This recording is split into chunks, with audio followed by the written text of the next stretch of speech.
How's it going, everybody? Today, live sound engineer talk, casual talk, maybe some new stuff about the Wing. Welcome to another Monday live stream.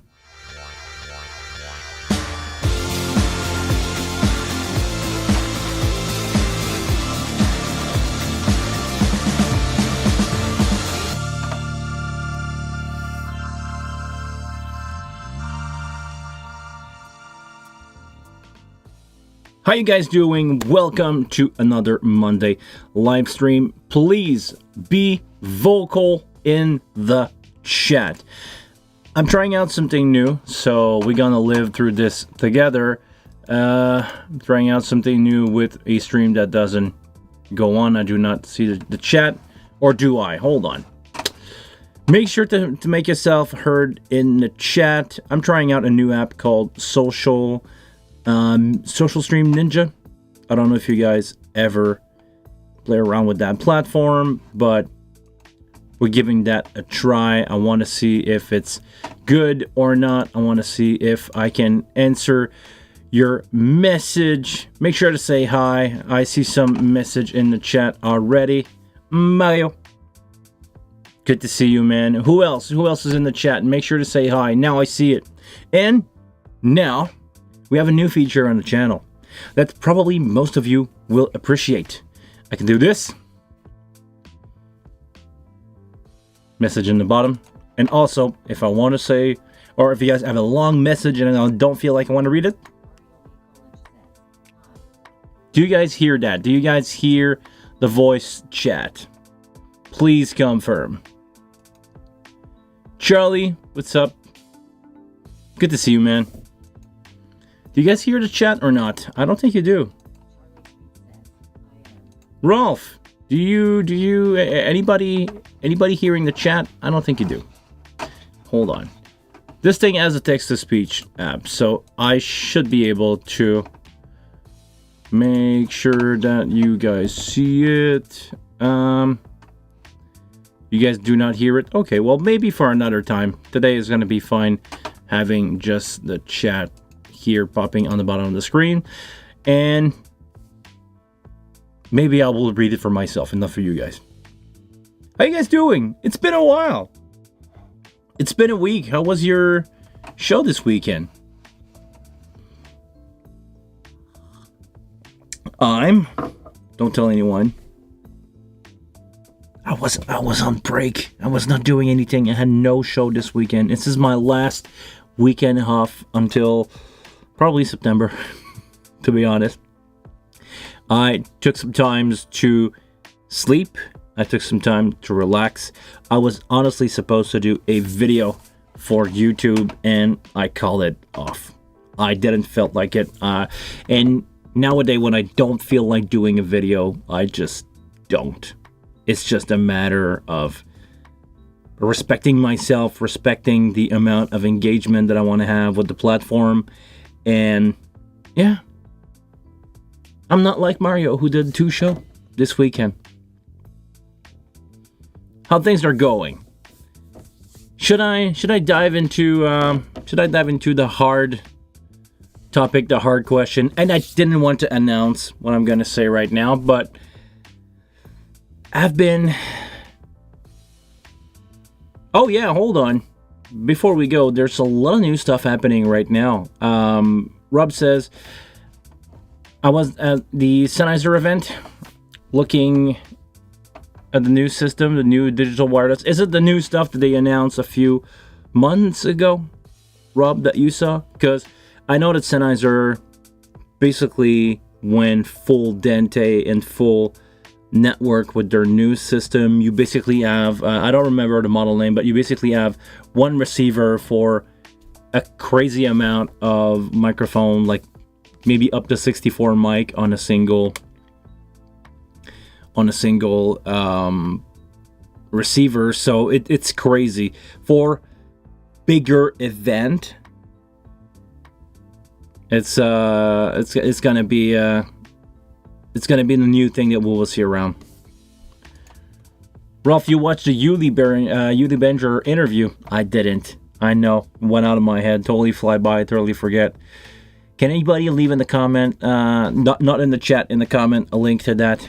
It's Sweetwater, right? It's the interview that Yuli did with Sweetwater. Hey Dan, you did not miss much, man. Welcome. We're having a coffee here. We're having a good time together. Live sound engineer, coffee talk. This should be a podcast, actually. I just need to have some guests, like, you know, some people that are supposed to come on my channel, and I'm not talking about you, Nick. I know if you're not here live, you're gonna watch this in post, in the VOD. Still waiting for your call, Nick. Robert, actually, still waiting for your call if you want to be on the show. I know you've been around long enough. Make sure to send me a private message. We can make that happen. Yes, the new system from Sennheiser looks really interesting, to be honest. Having both a in-ear monitor pack and I'm here, just connect me. Oh, you want to do that? I can make it happen if you want to. I think we should prepare a little bit just to know what we're talking about. But we can definitely make something happen. But seriously, to go back on the Sennheiser, it's really interesting for me that they added bidirectional communication. The new system looks amazing to have in-ear and a microphone input on a pack. When I say microphone, it could be instrument, could be, you know, a lot of things. But I don't know who this is for. The bidirectional communication is a great thing. Just to send information in and out of the pack and having confirmation of message being sent and received. This is amazing, but let's sidetrack for a minute here. When you have a body pack on and you're playing an instrument, do you, like, I'm doing this with small band where the singer or the guitar player only gonna have one pack for his guitar, one wireless pack, and he's gonna switch guitar. So unplug the guitar, change it, put it back on, plug it in. But on professional show or bigger show, every single instrument has his own body pack. Every single musician has his own in-ear.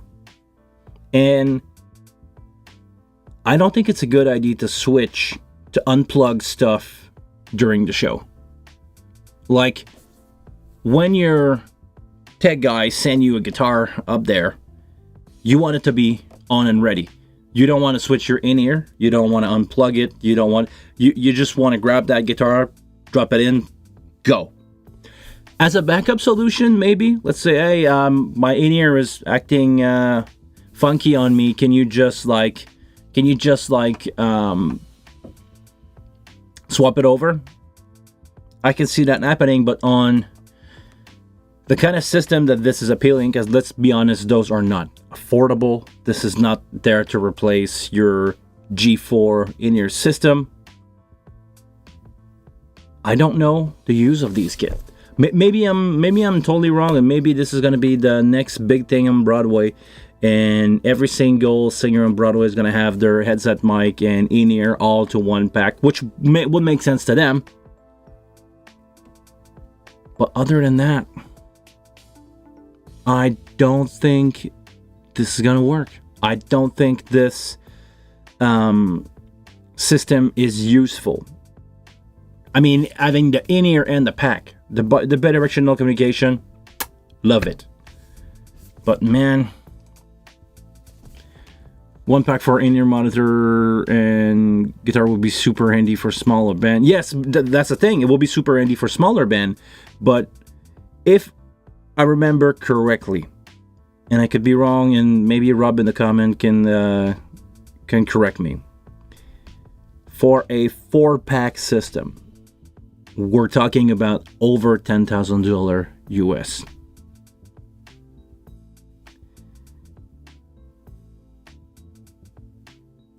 There's only one transmitter at any time. If all 20 Okay. What is the limitation there? I'm not really sure I understand the limitation.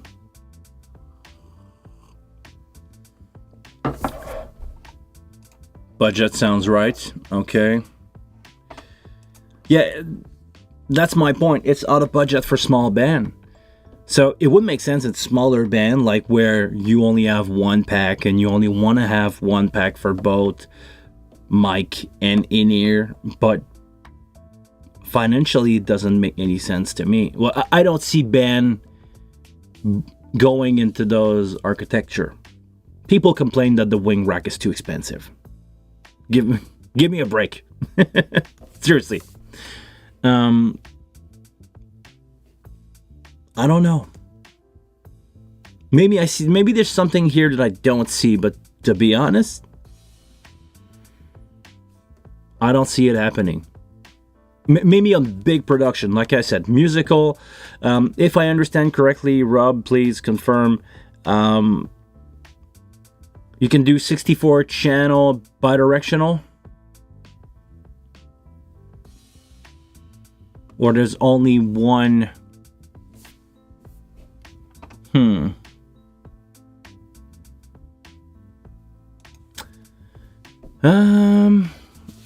The G8 Ambient Pro is an in-ear monitor that has a built-in DPA mic in each earpiece, and they're transmitting back to the console and then mix with their mix. Okay, interesting.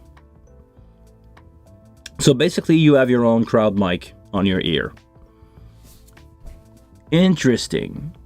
Because I saw some people using microphone, into in-ear monitor, but the result have been meh at best, to be honest with me. Because I'm using crowd whenever I can. I'm having my own crowd mic, and being on stage, hearing drum bleed, it's not the same thing as having crowd mic. Because the crowd mic only gonna pick up the crowd. They are far from the stage, which is something that I actually want.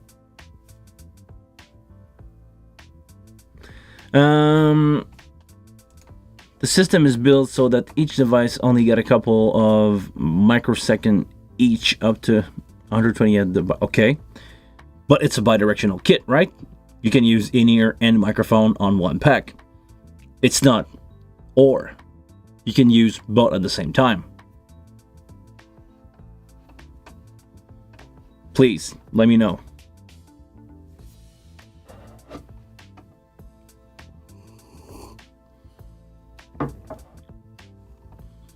Because I think this is what actually gonna happen, is you're gonna have both a wireless pack for in-ear and body pack.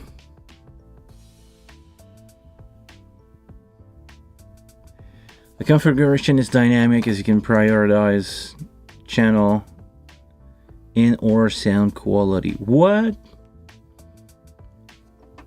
You're reducing in bandwidth. So basically you're reducing on bandwidth so you don't run out of channel, basically. And it's working over Dante also, is my understanding. Speaking of Dante, now it's time for me to talk about some video stuff. I know we don't usually talk about this here, but have you guys seen the new Blackmagic stuff? They announced a bunch of product. I'm not a huge Blackmagic guy, but they seem to offer really good stuff that is really well thought out for an affordable price. When I say affordable, I'm talking about video world affordable. The thing that is interesting me the most right now is the new ATEM Mini Extreme. For those of you who don't know what that is, it's basically a H-channel video switcher, and they added MIDI to it. Not MIDI, MADI. Reading a chat and speaking in a second language sometimes is bugging me up. So they added MADI communication with the device. You can now have 16 input of MADI into the device, so times 2, 8 stereo basically.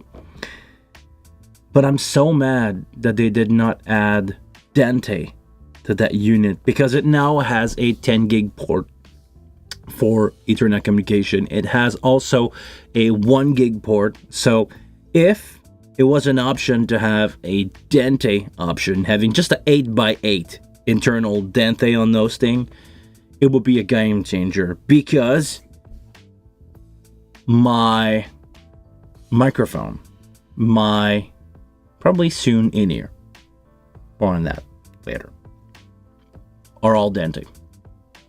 All my stuff is native Dante. I'm using Shure ULXD all the time. Most venue that I run using Shure ULXD. I'm thinking about even switching to the newer affordable SLXD. The quad receiver that are really expensive now have Dante in and out. So I'm really invest into Dante stuff. Like I have, where is it?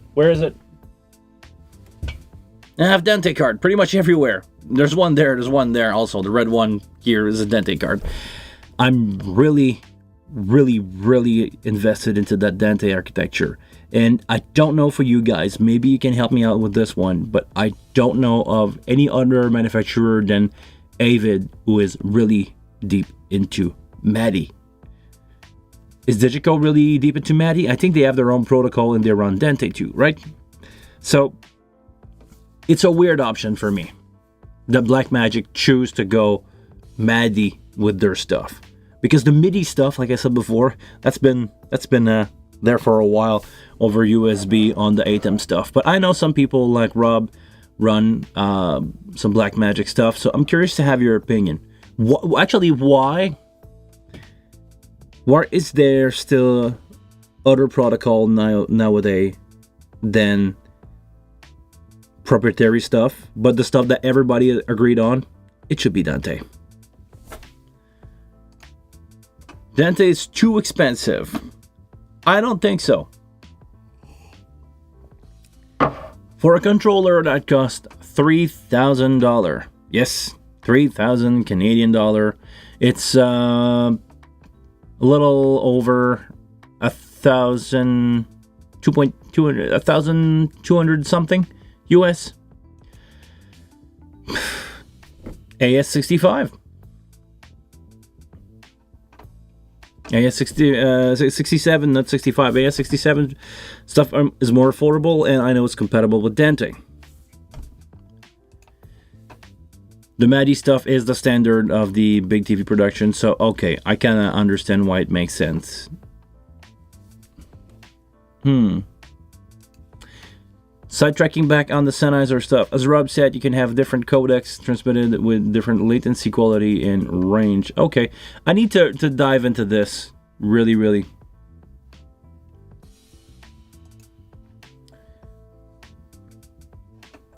The ST2110-3 broadcast standard is based upon AS67, so exactly what I was about to say. 2110 is the Blackmagic Prefer IP solution. Really interesting, Rolf, about the Dante stuff. I'm really curious to know what is going to happen with that. The Broadcom card, because I'm not really looking for a cheaper alternative right now, but if there is, I would like people to know about it, because if you are going into a big architecture, I think Dante is the solution, or it's a great solution. And I'm not gonna say it's the only one, but having one cable or two cable for redundancy, not a bad option. Too bad my lovely DL stage box do not run over Dante. This is why we have AS50. 2110 include both audio and video, but there is a option for Dante that run Dante video, right? There are some bucks. So let me ask you this: do you think that 2110 will be incorporated into the Dante world? Will it be intercompatible with a software? Yes, the Dante video. What is the abscess converter? I don't know what that is, but with that smiley face, I think it's gonna be expensive, right?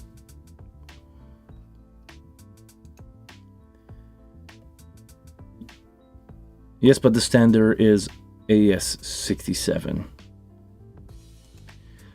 Dante is developed for both video and audio. Yes, definitely. Okay, so you're telling me that there's a chance. You're telling me that there's a chance. How much are we talking about, Tom? Let me know.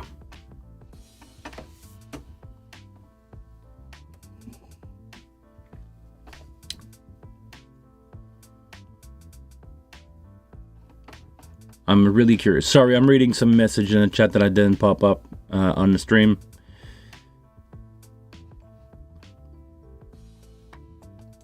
Let's go back to the Sennheiser stuff. The bandwidth is 8 megahertz using Dante. It is a time slot sharing system, so only one device is a transmitter. Okay. The switching is so fast that it feels like they are transmitting simultaneously. However, only one at a time. Sorry. The new chat that I have to read is a little bit weird color. Like when I click on an image like this, it show you guys black, but to me I have to read white over mint green. Probably gonna need to change that. So okay, if there are options to convert from the Blackmagic to Dante, I would love to have some option. Actually, it would make me pull the trigger on getting the new ATEM. Because right now I have the ATEM Mini Extreme, ISO, USB, and with something totally new. I don't know if you guys are camera nerds or not, but the reason why I choose to go with Sony stuff, right now I'm running to FX30. The reason why I choose to go with the Sony stuff is the autofocus. The autofocus on, back when I bought the Sony camera, were the best out there. They were the brand. Lenses are expensive, the bodies are expensive, but as a solo YouTuber, it was my best option. But wait. Yesterday, some videos start to pop up on YouTube of a new bit of firmware that give autofocus to some of the older Blackmagic camera. I'm gonna probably do the switch. It's gonna cost me a lot of money. Probably have two FX30 for sale if you guys are in the market for that here in Canada. I'm not gonna limit myself to Montreal, but I would say if you are in Canada and you want to get some lens and body for FX30, because I'm invested into the Blackmagic system. It's kind of like Apple, you know, where everything is intercompatible. So yeah, maybe I'm gonna switch to Blackmagic camera. Nothing fancy, you know, probably the lowest range. The Studio 4K is probably where I could go. I think it run on Canon lens. Actually, I have some Canon lens that are adapted to my Sony stuff, but basically I could probably buy some affordable lens because the Canon stuff is not popular anymore. You can get those lenses for dirt cheap when you are on the lookout for them.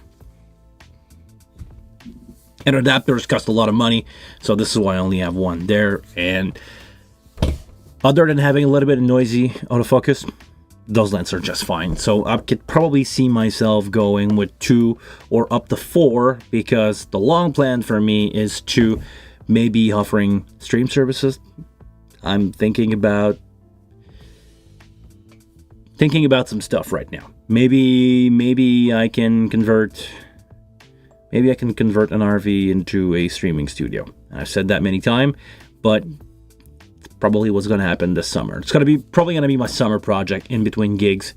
I'm probably going to take the room in the back of my RV, turn that into basically this office on wheel where I could stream, where I can probably record, taking out a DL 251 into a rehearsal space with 1 or 2 network cable and basically do a recording from the truck. I basically want to build myself a mobile broadcast truck. Thank you. On screen, it looks great. Here, really hard to see. Dante is not 2110 compatible to my knowledge. Okay, so I would need to check that out. There's a MIDI card for the X32, totally agreed, but my console, my microphone, and my laptop are all already compatible with Dante. Everything that I own right now is Dante compatible. Why would I switch? Well, I'm not going to convert everything to MIDI. Even if you gave me the card for the Wing, I'll take it for sure. But my goal with that was to bypass the middleman and just connect my wireless mic straight into my ATEM Extreme. This is what I'm doing right now. I'm just doing it analog. But the new version of the ATEM has 2 XLR in, where I could do 4-channel on the older first generation ATEM Extreme. So, not worth the switch for me. If it was Dante, could save on having, 3.5mm to XLR converter and all that crap. I would probably do it. You could get an RMA Digiface Dante or a Ferrofish Purse 16 Dante for Dante conversion. Definitely not cheap. Yeah, that's defeat the purpose of having that.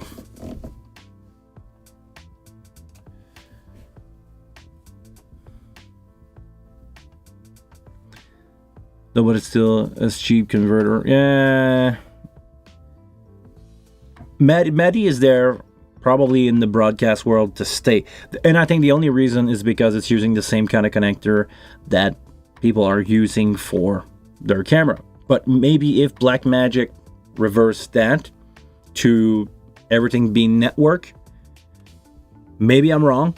Please let me know. But I don't think you can run MIDI over network, over basically a network infrastructure.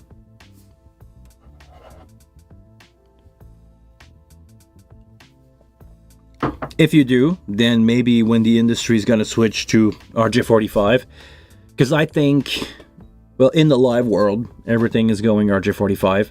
I'm doing show now without a single XLR. I've been doing show for years with 4 microphone or 8 microphone, connected Dante into a console, doing conference, stuff like that.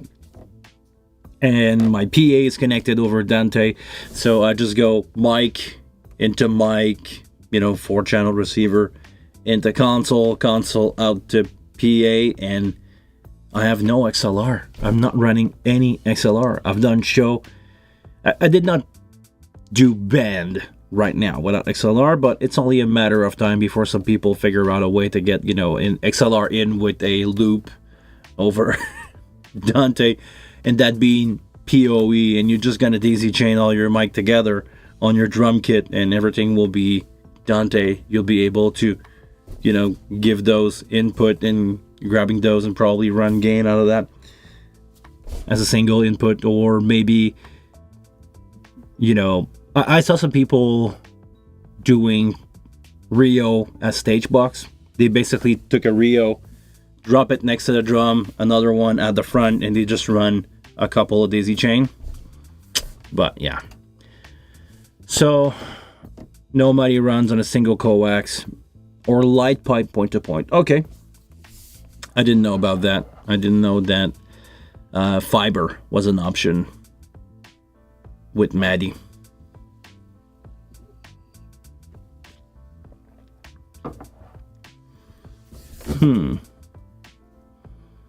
Speaking of stuff that is running point to point, you guys ready to see something really, really cool? I don't want to spoil too much, but I'm gonna say, hold on. I'm just gonna pop that up here. And I'm gonna say, I don't know how much you guys can read. I'm not gonna say it, but I'm just gonna say, you know, I have something here on my screen. Let me wipe it out. There you go. There's some stuff that is currently being worked on the wing. Hi, my name is Guillaume. I'm a live sound engineer that talk about the Behringer Wing because I'm basically putting my coffee on one pretty much every day. I'm still scared. I'm missing the flat interface of the other one. I'm still scared of having this. So, I'm not going to say too much, but talking about point-to-point stuff, is that a new Dante card? It's not a new Dante card, it's the new logo. But this is a Brooklyn 2 card. Exactly the one that you saw me flash on the stream. I did that twice. This used to be a card from a unknown manufacturer, or actually this one could have been started his life as a Yamaha card, and it's gonna die in that wing. But no, this is just a new Dante logo. Over that, there's some really cool stuff. You can have, you know, the name, you have the serial number of my console. If you guys want to, I don't know, you want to do something with that. I don't think you can do much other than prove that this is my console. You cannot RMA your console with my serial number, because if you send it, they will go, oh, it's not the console. That you can do. But if you guys read in between the line, yeah. Hacking, here I come. Go, Dan. It's not on the network, so I'd be curious to see. Yeah. There's some change to the wing. There's something else here on my screen.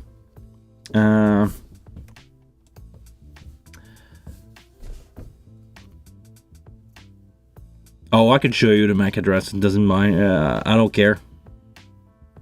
There's not much you can do. This thing is never going to be connected to the internet.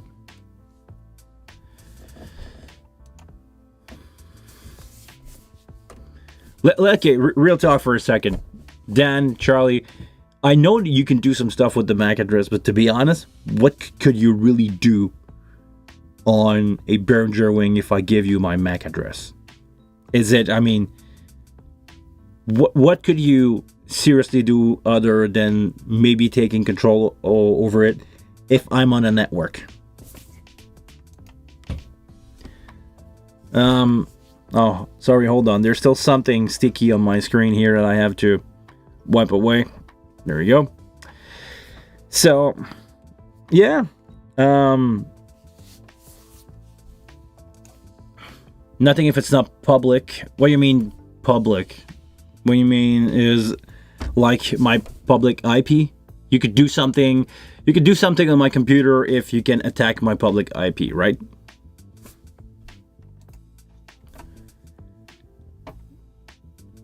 Okay, so you would need with my MAC address you cannot do anything. You just can block it on your network if you don't want my console to connect to your network. So if I go here and go, oh no, I show you my MAC address.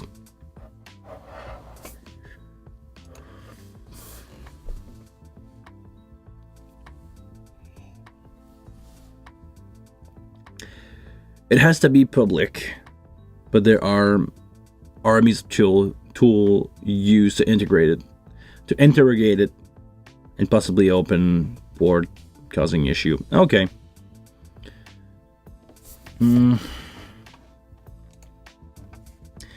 Sending OOB info to a port open can cause mixer to lock up. Okay. Okay, so basically you can crash it. You can try to crash it.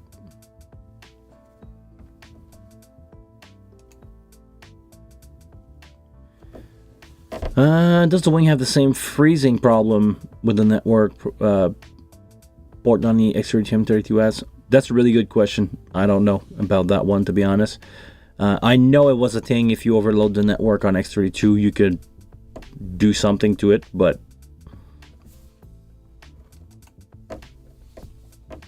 however, it's a unique number to your device and can be used to track your movement. Okay, but let's be honest. I would have to be on the internet.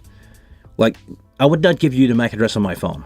But if a console that is not on a network, ever, it's never connected to the internet. There is no, like, it's not like an HD96 where you have, you know, cloud thing happening. There is no cloud on the Wing. As far as I know, there is no plan to have anything cloud-based on the Wing.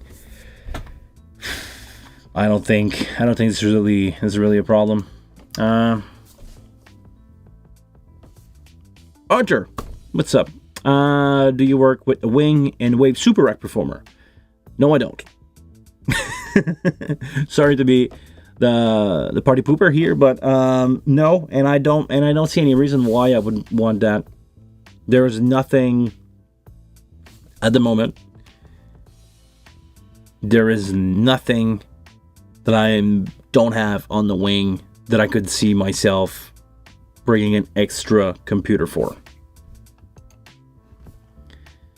Exactly like Charlie's saying. I have a Super Rack Performer. Never use it. Never. Okay, Copilot has cloud support. That's really interesting. But if, hear me out, maybe I'm wrong. I'm not a network expert. But if I'm connected with my phone to a console, I'm not connected to the internet. If I have a router in my rack, I'm connected to it. There is no internet access to that thing. Because the phone is not in tethering mode. People are connecting to the console only, and the device basically only talk to the console. As far as I know, I'm not a network expert.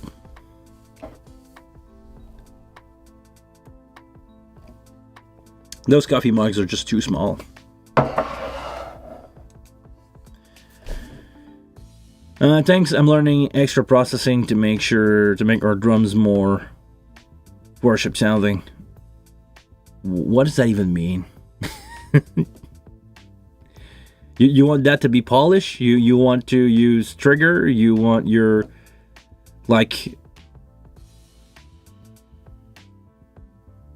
how, I mean, I got a better one for you, Audrey. You're not going to be happy about this one, but why don't you ask your drummer to tune his drum the way that you want them to sound? Just saying. Maybe I'm going to get fuss in the chat for that, but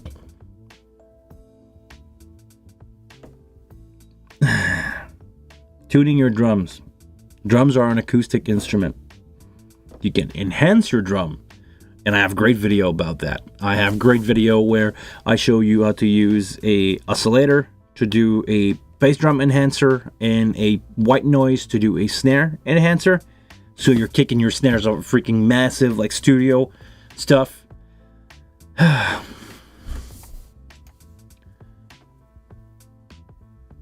Like Hillsong or Jesus Culture, something more epic.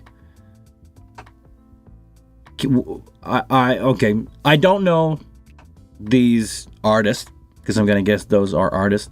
I don't know these artists, and I mean, if you hear that, it's because they probably recorded that way in the studio. I'm not gonna say that they did not use any plugin, but I don't think that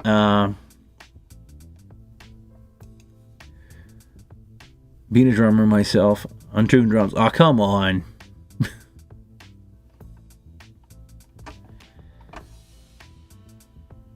Tune your drum. Make it sound the way that you want them to sound, and make your drummer hit them correctly. Otherwise, I'm not bashing anybody, but I'm just going to say polishing turd is not an option. Not in live. Maybe in the studio where we can resample everything, sure. But live, make sure that your band sound off the stage as good as you want them to sound. It's also going to make your life way easier. And speaking of, I don't think there's any plugin in the Wing that I would see myself use if I have really good sounding drums. They usually sound, if they are right at the source, when I put the microphone on it, they're right. After that, you add some reverb. You can have, some compression to get some stuff out to enhance the drum. But you should not correct them, if I'm clear. Depending on how anything is set up, but there's no yes or no answer to that. So we're referring about the phone and the router thing. So, okay.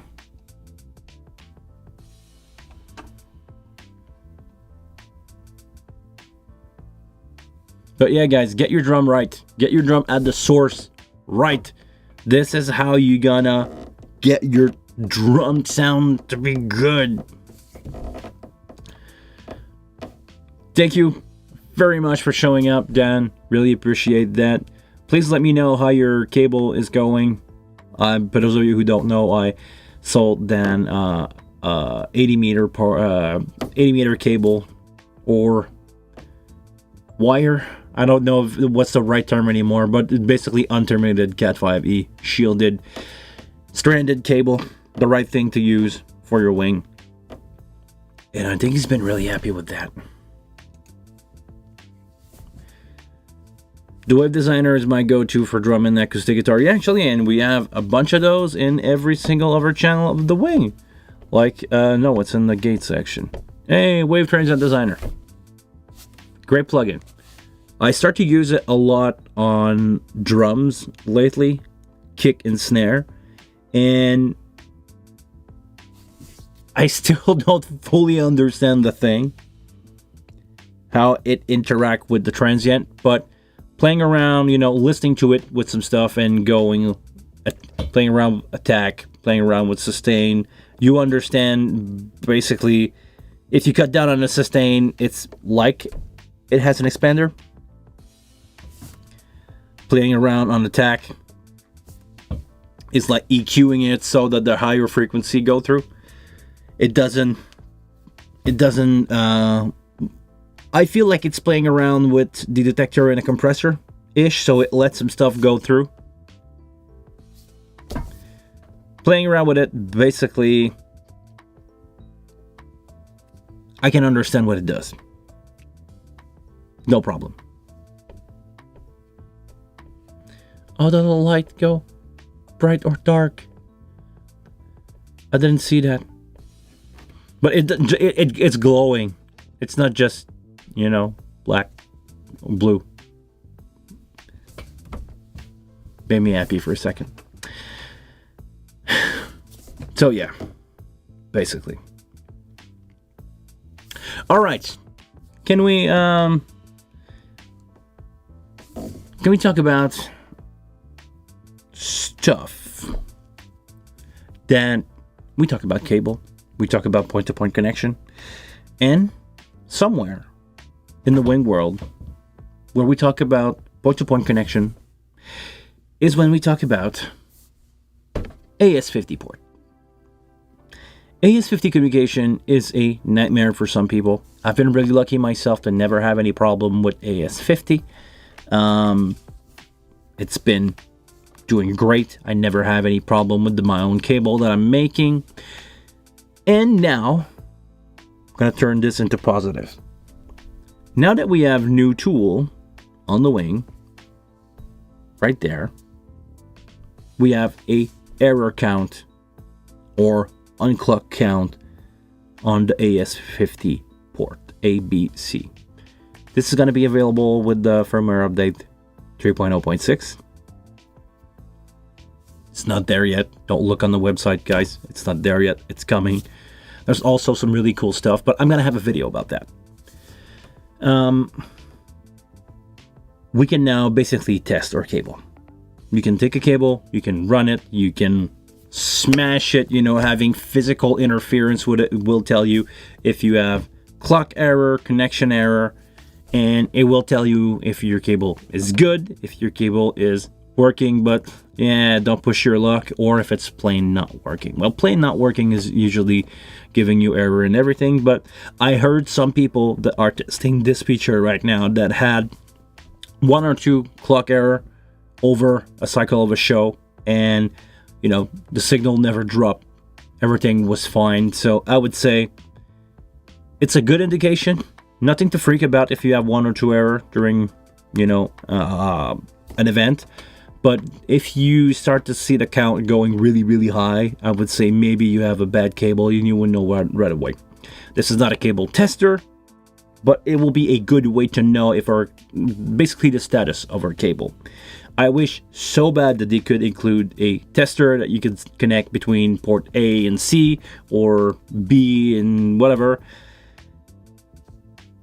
If we could connect between 2 port, 1 cable, and just launch it and say, does it pass the test?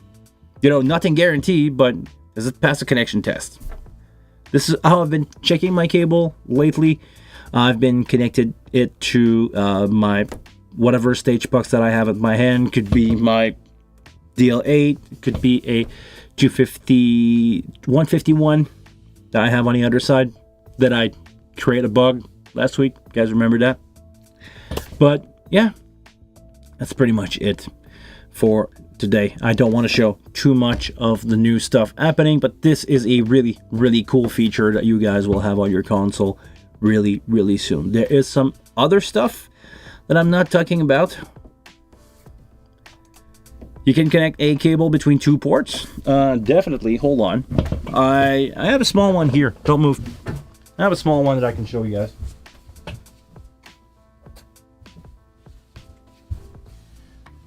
This is a really old cable, not flexible.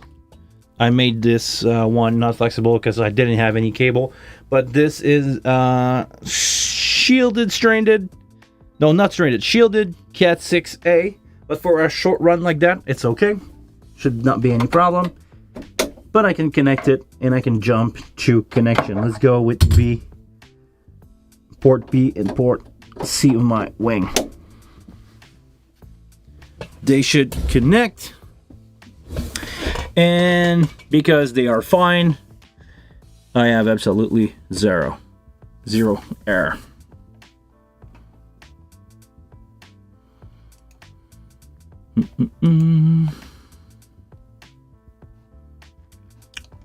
All right. So yeah, no connection error. I could maybe use a longer cable or a out of spec cable if I have one around. No, I don't.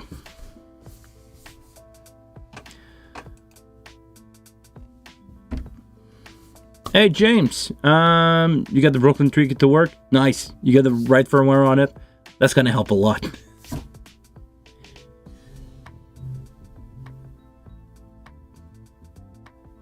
Okay. Sorry guys, somebody's revving his car really loud that I can hear it.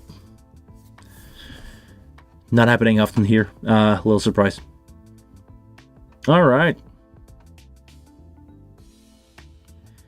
How was the process, James, for your card? What was broken? So if you quickly pull the cable in and out a couple of times. Okay, really interesting. Let's see what's going on with that. I'm just gonna play around with it, and I'm not gonna pull it out all the way. Actually, let me... You guys saw the count here? I'm just pulling it in and out. I unplugged it, plug it back in.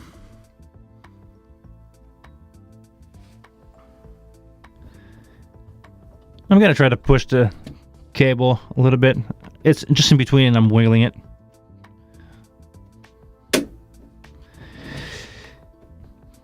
It's funny that I don't get the same amount of error on both connection because after a while just disappear. Okay.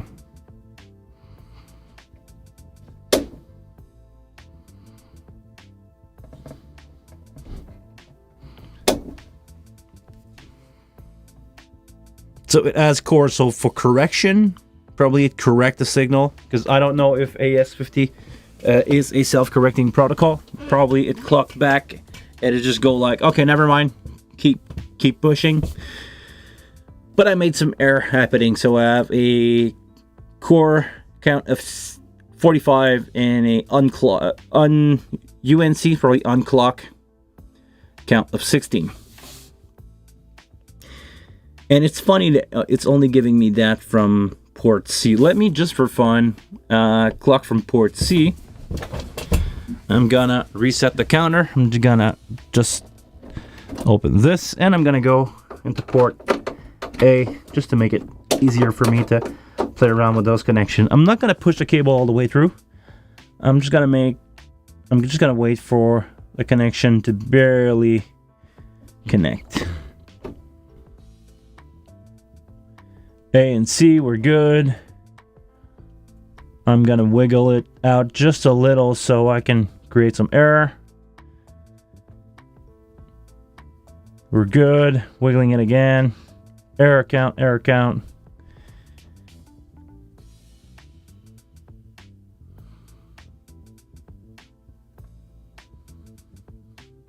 I'm really making problem now. You cannot run a show with that, but if I just do quickly, you know, I'm getting some error count. I would need to dive deeper into this, to be honest with you guys. I didn't have a lot of time to play around with the new firmware, but there's always a but. Things are going good, and I'm gonna have time today, tomorrow, to do video and to do maybe some testing on the new firmware.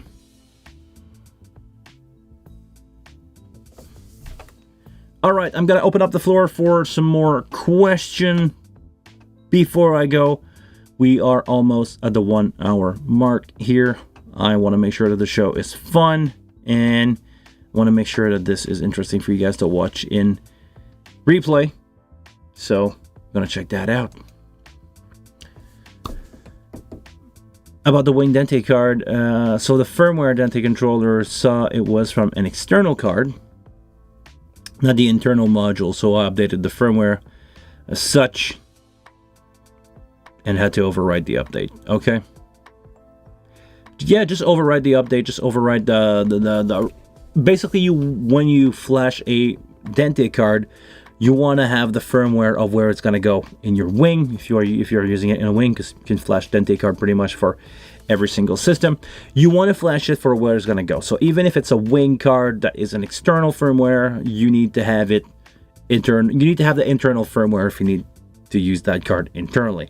It probably can work still, you know, giving you error and everything, but you need to have the right firmware for the right version of the card. Something that I must mention, there are two versions of the Wing firmware, one for Brooklyn 2 card and one for Brooklyn 3 card. Do not mix up those firmware. The hardware won't like it. If you have a Brooklyn 3 card, make sure that you have the Brooklyn 3. If you have a Brooklyn 2 card, make sure that you are using the Brooklyn 2 firmware.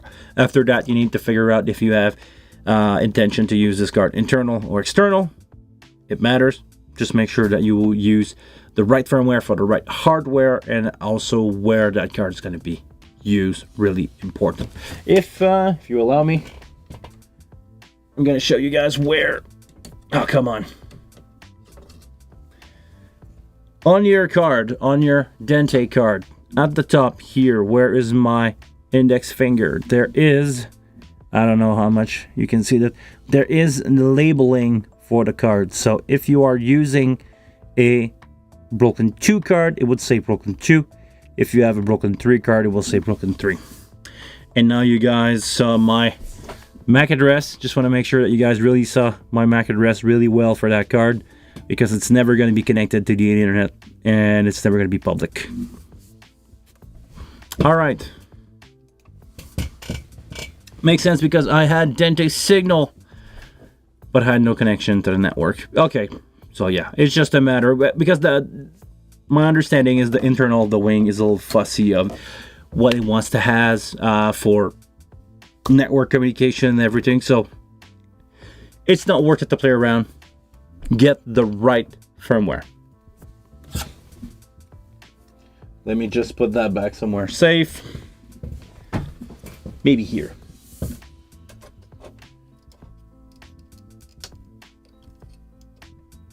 Oh, come on. Come on. There we go. Don't want to lose that card. This one is for my... No, it's not Big Mac, it's Mac Pro.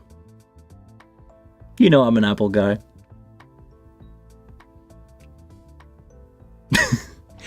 That card is for my wing rack coming soon. Soon is what I heard. I'm waiting for Long & McQuaid to deliver those. If anybody has any queue or any update on the Long & McQuaid delivery, I know it's been delayed a little bit. We're expecting end of April. So within the next 3 weeks, I should have a rack. And I'm going to do a bunch of video on the rack. I'm going to install a Dante card. Probably going to install a fan in my rack. More information about that soon. There is probably some really interesting news about that. Stay tuned. Subscribe to the channel if you're not, to get any information about that. I may or I will have really interesting information about that. Stick around, guys. Now I still get clicks and pops. I don't know what to do about that yet. Okay, James, we're talking about Dante card here. My understanding is when you have a Dante card, you absolutely want to clock from your Dante device. If you are using it Dante, like right now, my console is clocked to USB-C because I'm not using any Dante device.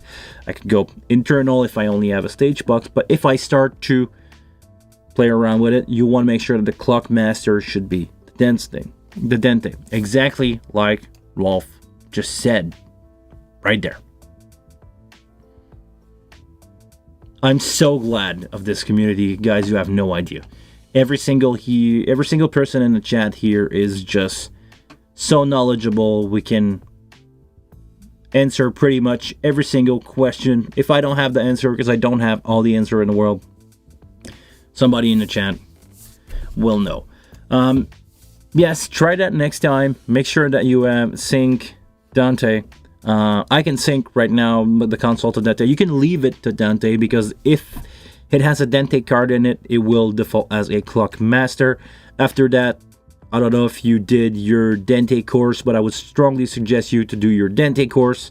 I have my level 2 certification. Didn't use it for a while, but I still have the paper to say that I passed the course for Dante. Level 2. I'm running on level 3 soon. As soon as I have time to spend in a venue for another bar mitzvah or something like that, I will spend a few hours looking at the Dante stuff, the Dante educational stuff. It's really interesting. If you want to dive into Dante network, Dante video, AS67, stuff like that. I strongly suggest you to take at least course level 1 just to know your way around Dante and know how to patch stuff. Will be helpful in the long run. But yeah, all that to say that if you have a Dante communication happening, use Dante as your sync source, and after that, Dante will sort out who's the best clock master, and things will sort out from each other from there. Yeah, that's pretty much it. It should fix your stuff. If not, if you're having a problem, maybe change the cable. Maybe try to run as direct as possible. You don't need to have a switch when doing Dante. You can just go from your console to your computer, if this is what you have, or you can have 1 or 2 devices and just go one device to another device to another device. Of course, you don't have redundancy, but let's say if you are in a stable, known environment, you don't really need much redundancy. It's not like you are in a big arena where people are gonna run with forklift over your cable and stuff like that. If you are at home or in a small venue, a church or something, you don't need redundancy. It's fun to have, but you don't have to have it.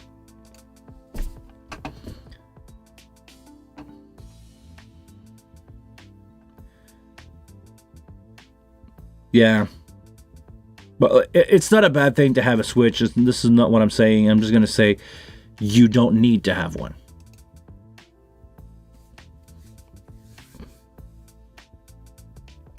Will you still have gain control from the board? You don't have gain control over the board when you use Dante,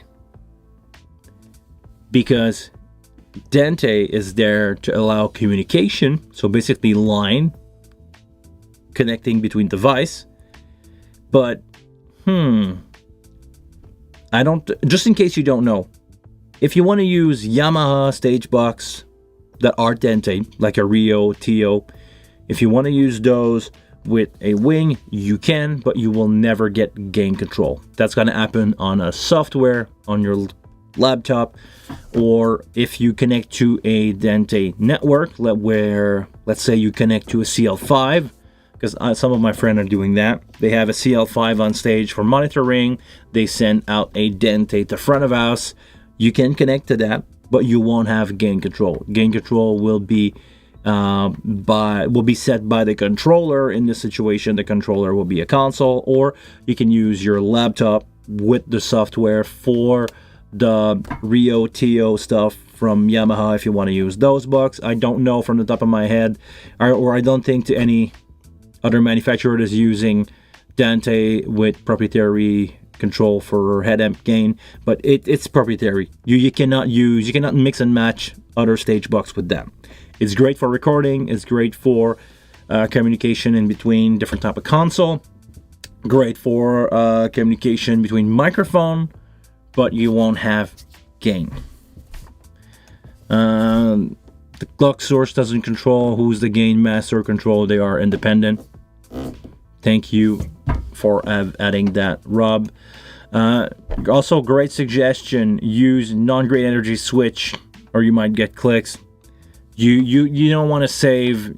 You don't want to save the environment when you're using Dante. All right.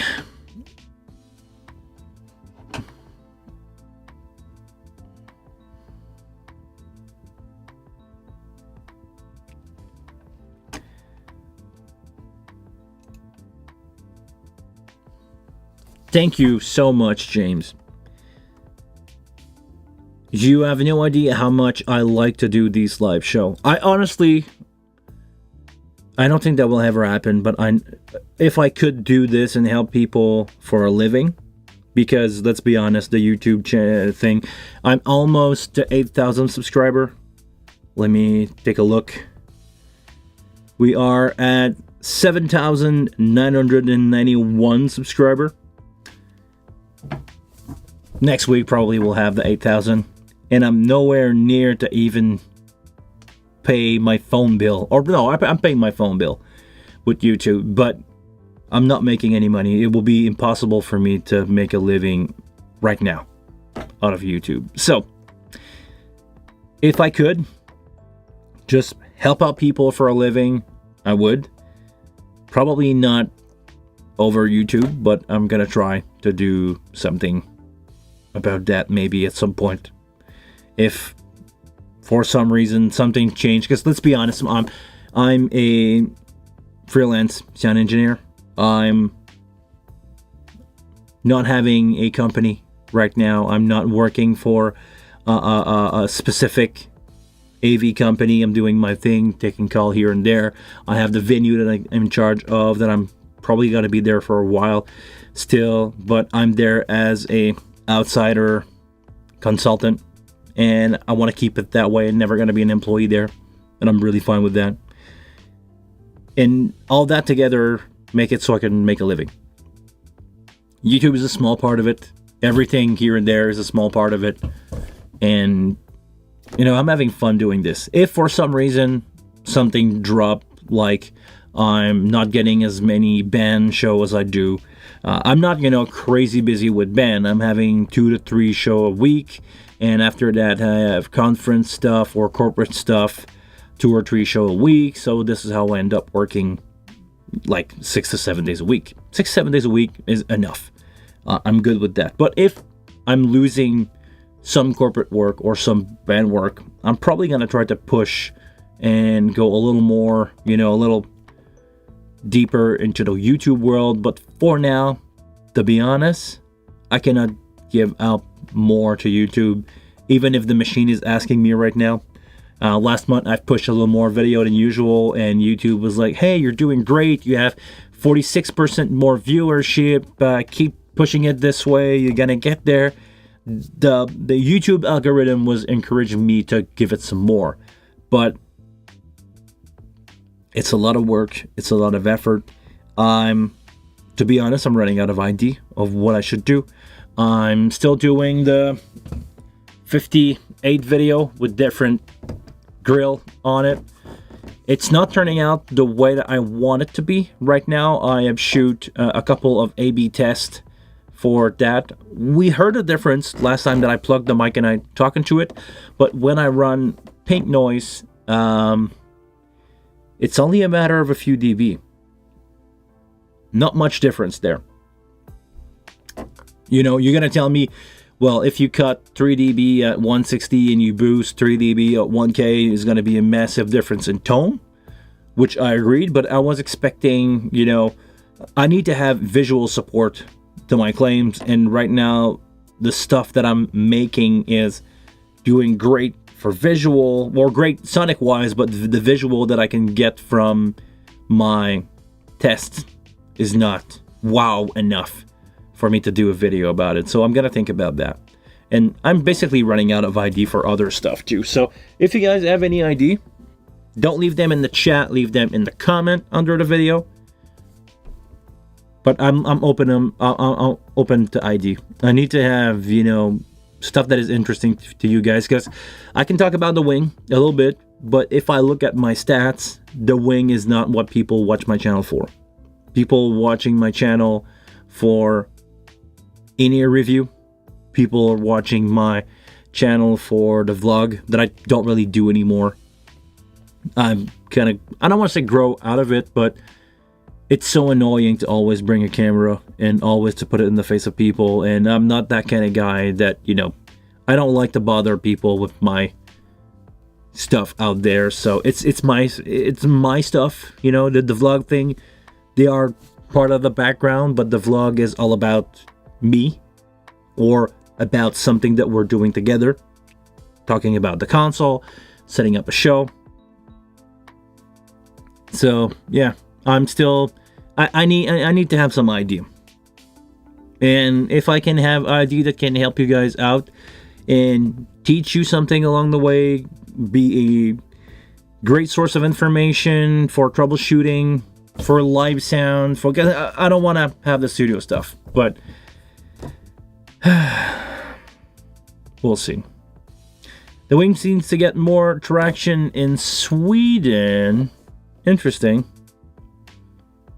Is it because of Ola England? Did he do something? Did he purchase a Wing? Did Ola get a wing rack to replace his touring rig? Did Ola made a chug? Oh, that would be a great idea. Anybody in the chat knows Ola England? If you don't and you're into guitar, he's really a fun Swede to listen. He's really a funny guy. He's doing some good music. I'm not a huge fan of his music. I can appreciate his talent. He's really a good guitar player. But he has a series, for those of you who don't know, he has a series where he takes something that is a bad or good piece of gear and he try to get a decent sound out of it. Sometimes it's really easy, like when you review the last Mizubugi Mark II C Plus reissue. Really easy for him to do that. But sometimes he's grabbing like entry-level stuff and try to get a sound out of it. So I wonder if Ola can take a wing and get it make it chug. I don't know, it was a slow start. The rack and compact really nailed it. Oh yeah, the rack and compact were the lifesaver of the wing because of the footprint. I think nowadays the rack stuff, the compact, the rack stuff's gonna be everywhere. Don't worry about that. Every single band that run a in-ear monitor rig gonna switch to the rack if it's not done yet, and the compact is gonna be what's gonna replace all the SQs around here, around front of house, around monitor. It's the perfect size. It's the perfect footprint. I wish I could find the video where I say this, but many years ago, many live stream ago, one of the 206 other live stream that I did on this channel, because I had some before that are gone. I need to stop talking about that. They're gone. I talk about my ideal wing compact. I didn't call it the wing compact. I did call it something else. But I talk about the ideal wing, and I think the only difference, if I remember correctly, I go from the top of my head, I've talked about having like a bunch of buttons on each side, which we kind of do. A bunch of fader here, a screen, and that section here-ish.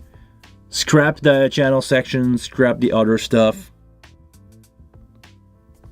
That's pretty much it. The only difference that I imagine is I was imagining having 16 knob in a row here and having 16 fader, like having smaller fader, but it's not fitting. I get it. 16 fader. I wanted to have 16 knob here, and maybe we could move, those 4 up there and move that the USB section a little higher, and that's how I would have designed the Wing Compact. So to me, it's the perfect console. I do everything on the touchscreen anyway. Everything that I do is happening here, on the channel, on the, if I want to switch the channel or anything, I do it from the screen, or I do it from here. But other than that, the physical interface that I have at my fingertip there, it's perfect. I can mix a band with 12 channel with the stereo source. It's a lot more than 12 channel. Happy camp. Thank you very much, Behringer. Thank you very much. I don't know who designed that thing exactly. Dr. Z, Thomas Z there. Thank you very much for doing what you're doing. If you see that video, really happy. Really happy with it. Thank you. On that note, I've been yapping a lot for now. It's time for me to go do something else. I actually have an appointment, financial appointment, I should say, real soon. So I'm gonna leave you with and I was thinking about that, and I didn't know if I should do it, but let's do it. I'm gonna leave you guys with a proud fellow Canadian, hi, rockstar phrases that says, if you're not in it for love, I'm out of here. Till the next one, guys.